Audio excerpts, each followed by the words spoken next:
ubwo hatangizwaga icyumweru cy'ibikorwa by'ingabo z'igihugu, abaturage b'akarere ka Nyarugenge umurenge wa Nyamirambo barasabwa gufata neza ibikorwaremezo ntibumve ko ari ibya Leta ahubwo bajye babifata nk'ibyabo bwite. Minisitiri w'ubutegetsi bw'igihugu Kaboneka Francis avuga ko abaturage bakwiye kumenya ko aribo ba nyiri ibikorwaremezo ndetse ko bakwiye gufasha ingabo z'igihugu mu bikorwa by'imiganda bizamara icyumweru mu gihugu hose. Burya rero biba byiza gufasha uwifashije, turabasaba mu bigira ibyanyu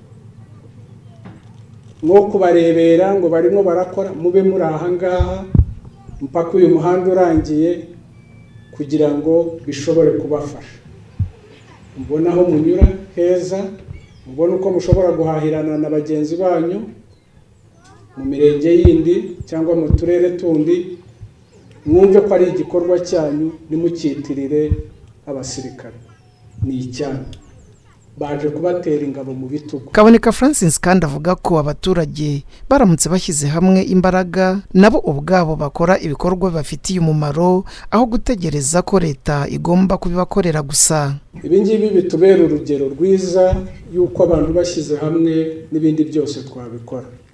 Uyu munsi hano harakorwa uyu muhanda, uzakorwa urangire, ibyo byo nta gushidikanya, ariko hashobora kuba hari n'utundi tuntu, udukorwa dutoya cyangwa binini, namwe mwishyize hamwe mufatiye urugero kuri iki gikorwa, mushobora kwishyira hamwe nk'abaturage mukabikora, mukikemurira ibibazo.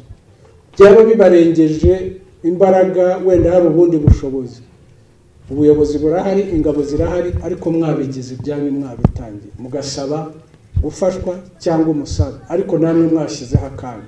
Ntimwicare ngo muvuge ngo biriya ni ibya Leta. Leta izabikora.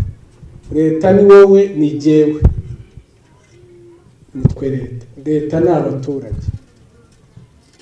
Ubukire, imbaraga za Leta ni abaturage. Umuyobozi w'akarere ka Nyarugenge avuga ko iki gikorwa bagihereye Nyamirambo muri gahunda yo gusana ibikorwa remezo, nawe ariko akavuga ko abaturage bagomba kubifata neza mu rwego rwo kurinda ko byangirika. Dusane ibi bikorwa byose, ibikorwa remezo, harimo uruhare rw'umuturage mu gusigasira ibyo twamaze gukora kugira ngo bitongera gusenyuka. Ubufatanye bw'ingabo n'abaturage bacu harimo gukora uyu muhanda nk'uko mwabonye wangiritse cyane bitewe n'ibiza, harimo n'umuhanda wo kwa Mutwe uriya w'amabuye, ndetse n'ikiraro cyitwa kiriya kiraro cyo kuri Mpazi.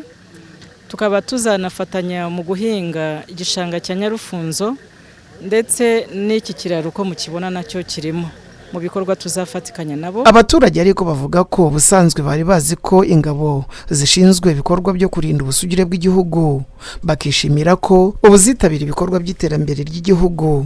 N'umwihariko igihugu cyacu rufite, uko igihugu cyacu ntabwo abasirikare bacu bakoreye urugamba gusa, bafasha abaturage, bafasha igihugu muri rusange mu kucyubaka, mu busugire bw'igihugu cyacu. Mbese birashimishije, biba birenze twebwe, biraturenga kuko baritanga bikaturenga. Mbese umurimo bakora wo kuba baragiye ku rugamba bakaza bagafasha n'abaturage hasi, bagakora imihanda, za ruhurura, ni ibintu biba bishimishije kandi ubona ko ari indengakamere. Turabyishimira cyane, tubona badufitiye akamaro kanini. Ibikorwa by'umuganda w'ingabo z'igihugu Ame Week bizibanda mu bikorwa remezo, ubuzima n'ibikorwa byo kubakira abatishoboye hirya no hino mu gihugu. Edi Mwerekande, RoyalTV.